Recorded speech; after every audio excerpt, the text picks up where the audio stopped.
Salam saudara-saudara di dalam nama Yesus Kristus. Tuhan memberkati saudara. Saya sungguh berterima kasih atas berkat Tuhan ini.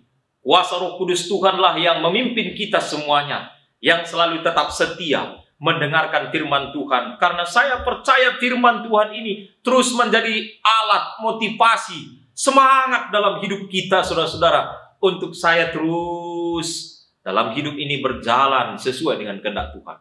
Itulah sebabnya saya selalu katakan, kalau Tuhan sudah berkorban untuk kita, Dia telah memberikan nyawanya bagi kita. Keselamatan itu hanya di dalam Yesus Kristus. Maka apa yang harus kita lakukan? Beberapa waktu yang lalu saya sebutkan saudara dan saya sampaikan. Dan saudara mungkin pernah sudah baca ayat itu dalam 1 Yohanes pasal yang kedua, ayat yang ketiga sampai yang keenam. Salah satu adalah itulah buktinya, tandanya. Jadi bukti dan tanda. Itulah buktinya, itulah tandanya kalau saudara dan saya ini jelas sebagai umat Tuhan. Artinya, kalau saya menerima kematian Yesus Kristus, saya menerima pengorbanan Yesus Kristus, itu artinya bukan berarti hidup saya ini masih suka-suka saya terus melakukan kejahatan, terus melakukan dosa. Ini tidak, saudara. Artinya, setiap kali saya sudah menerima pengorbanan Yesus, kasih karunia itu, hidup saya ini harus berubah. Harus berubah. Dari yang jahat tentu menjadi kebaikan. Atau dari yang gelap kepada yang terang, saudara. Ini harus jelas sebagai umat Tuhan. Saya selalu tekankan ini, saudara. Dan Dia telah meninggal atau mati di kayu salib. Saya baca itu di dalam Yohanes pasal yang ke-15 yang saya maksudkan, saudara-saudara. Mari kita buka Yohanes pasal yang ke-15. Di sana disebutkan, di dalam buku Yohanes pasal yang ke-15, ayat yang ke-10, sampai kemudian ayat yang ke-13. Di sana disebutkan, Yesus telah mati karena Dia mengasihi. Oleh karena Dia mengasihi. Dia mengasihi Bapaknya, maka Dia tinggal di dalam kasih Bapaknya. Dia mengasihi saudara, Dia mengasihi saudara, Dia mengasihi pemirsa, Dia mengasihi saya. Dan ayat itu memang sudah ada dalam Yohanes 3:16, karena begitu besar kasih Allah akan dunia ini dan segala isinya, saudara dan saya. Maka Dia memberikan anaknya, supaya setiap orang yang percaya tidak binasa, melainkan memperoleh hidup yang kekal. Ini kalimat-kalimat firman Tuhan yang jelas, tidak perlu kita tafsir, saudara. Tidak perlu kita tafsir. Dan itu harus memberikan motivasi kepada saudara. Kalau saya sudah menerima pengorbanan Yesus ini, hidupku ini harus kuserahkan sama Tuhan. Nah, kalau saudara baca di dalam Yohanes pasal yang ke-15 ayat 10, ayat 11, ayat 12, dan ayat yang ke-13. Ayat 12 itu, saudara, di sana disebutkan apalagi yang boleh menguji. Seorang sahabat bisa mengasihi sahabatnya, temannya, saudara-saudara. Tidak ada yang lebih lain, atau tidak ada unsur yang lain. Hanya satu ini, begitu disebutkan di dalam ayat firman Tuhan ini, dalam Yohanes pasal yang ke-15, ayat yang ke-12. Hanya satu, saudara, kecuali hanya dengan Dia menyerahkan nyawanya kepada. Nah, saudara-saudara, kita sahabatnya, dan itu telah dibuat Yesus di kayu salib. Dia serahkan nyawanya, saudara, untuk saudara dan saya sebagai sahabatnya, anak-anaknya, umat ciptaannya. Dia sudah serahkan nyawanya. Nah, maka disebutkan di dalam ayat 12 dan ayat 13 dari buku Yohanes ini, dia sebutkan, saudara, kalau Tuhan kita sudah menyerahkan nyawanya karena Dia mengasihi saudara, mengasihi engkau sebagai sahabatnya, maka kita hendaklah wajib mengikuti perintahnya, saudara-saudara. Jadi saat ini, jangan saudara balikkan, kembali saya sebutkan, jangan saudara tekankan, oh mari kita ikuti perintah Tuhan di sini, tapi tujuannya memperoleh keselamatan. Bukan. Sebab kita diselamatkan bukan karena menurut ini, bukan karena berbuat hukum, bukan karena melakukan hukum Taurat, itu banyak sekali kalimatnya, saudara. Bukan karena kita melakukan perbuatan baik. Jadi intinya, saya diselamatkan Yesus. Dia datang, kasih karunia itu datang cuma-cuma. Itu tindakan Tuhan, resmi, saudara, free. Tidak ada usaha saudara, tidak ada usaha saya. Itu free. Jadi kalau dia udah serahkan itu, saya terima berdasarkan iman saudara. Saya terima. Kuterimalah pengorbanan Yesus ini. Kuterimalah pemberian hadiah Tuhan ini. Kuterimalah Tuhanku ini dalam hidupku. Kalau kuterima dia dalam hidupku, maka aku pun wajib melakukan perintahnya. Bukan lagi untuk mendapat keselamatan. Harus jelas saudara. Jadi keselamatan adalah tindakan dia. Tindakan Tuhan. Lalu saya terima berdasarkan iman saya. Kan itu Efesus 2 ayat 8 dan 9. Kita terima. Nah, orang yang menerima ini bukan berarti engkau duduk diam atau berdiri kaku seperti ini. Duduk diam. Tidak melakukan apa-apa. Ya kan ada banyak saudara. Kita ini harus menjadi berkat dan menjadi misi. Nah, maka kita harus selalu melakukan kebaikan-kebaikan berdasarkan apa yang dituntut oleh apa? Firman Tuhan. Ini saudara, jadi begitu kuncinya, begitu rumusnya. Jangan dibalikkan. Oh, jangan kita, ini ada banyak saat ini gereja-gereja hanya menekankan hukum Taurat katanya. Wah, ini juga nggak benar saudara ya.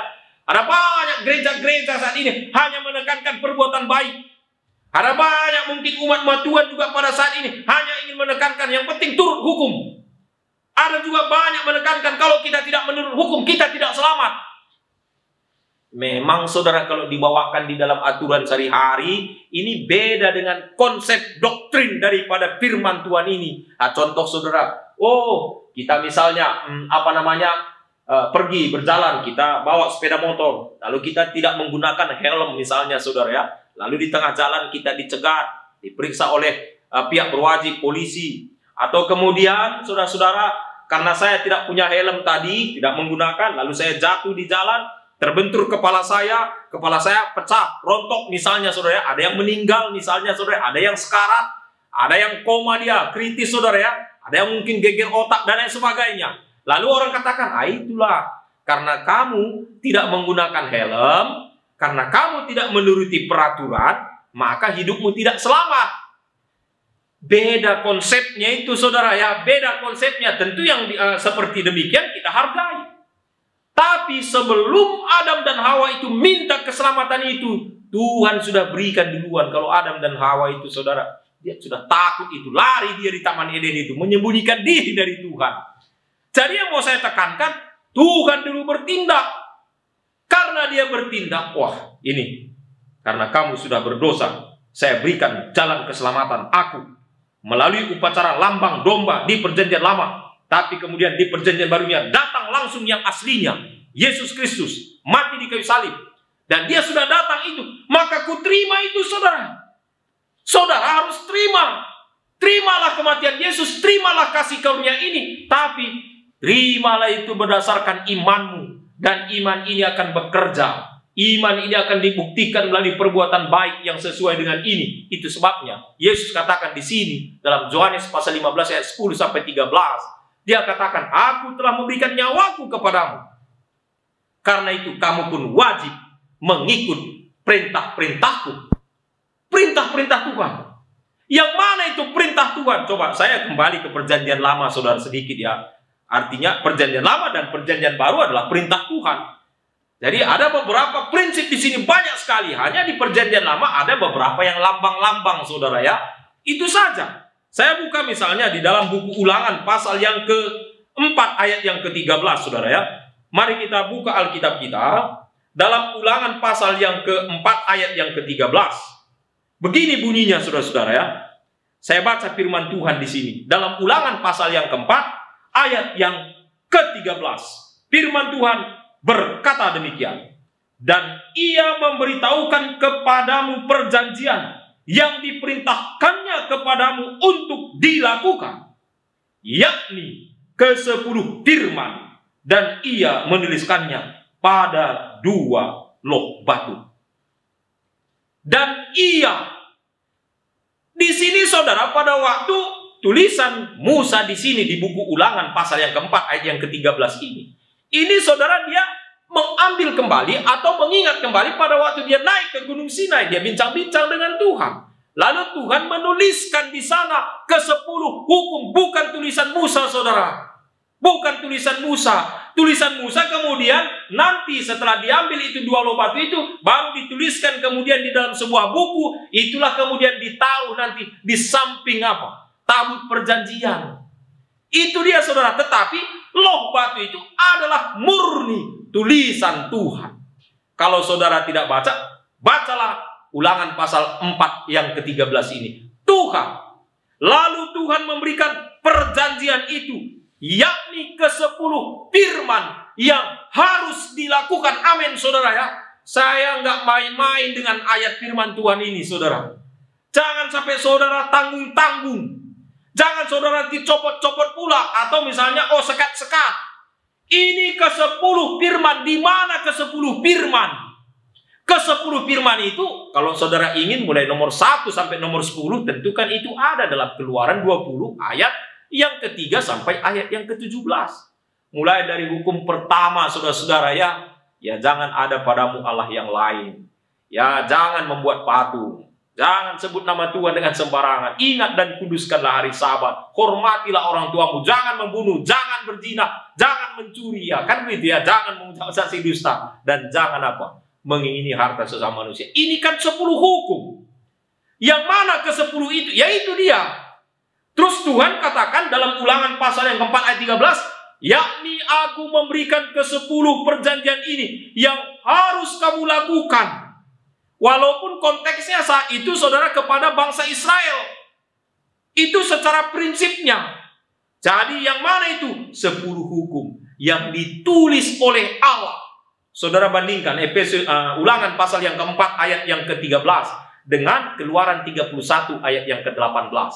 Kalau di Keluaran 31 ayat 18 itu 10 hukum itu adalah tulisan oleh jari Allah. Begitu disebutkan saudara. Oleh jari Allah. Nah kalau saya lanjutkan saudara.